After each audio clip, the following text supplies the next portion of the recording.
Lección de español número 7. Manos a la obra. A trabajar. María López habla con los trabajadores. Está haciendo un inventario. Solo queda una semana para entregar los muebles y es necesario darse prisa para terminar las obras. Entonces, ¿la habitación de invitados se ha terminado? Sí, terminamos la pintura y colocamos la alfombra el martes. Perfecto. ¿Y el balcón? Todavía tenemos trabajo hasta el jueves. Vale. ¿Y las escaleras de la entrada? El mosaico está terminado desde el miércoles. Solo queda pintar los peldaños. Bien. ¿Y el baño?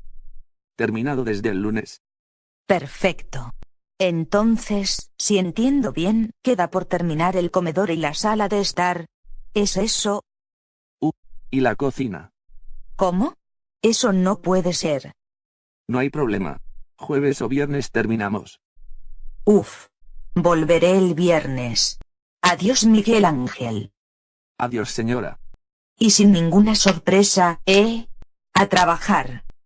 Sí, sí.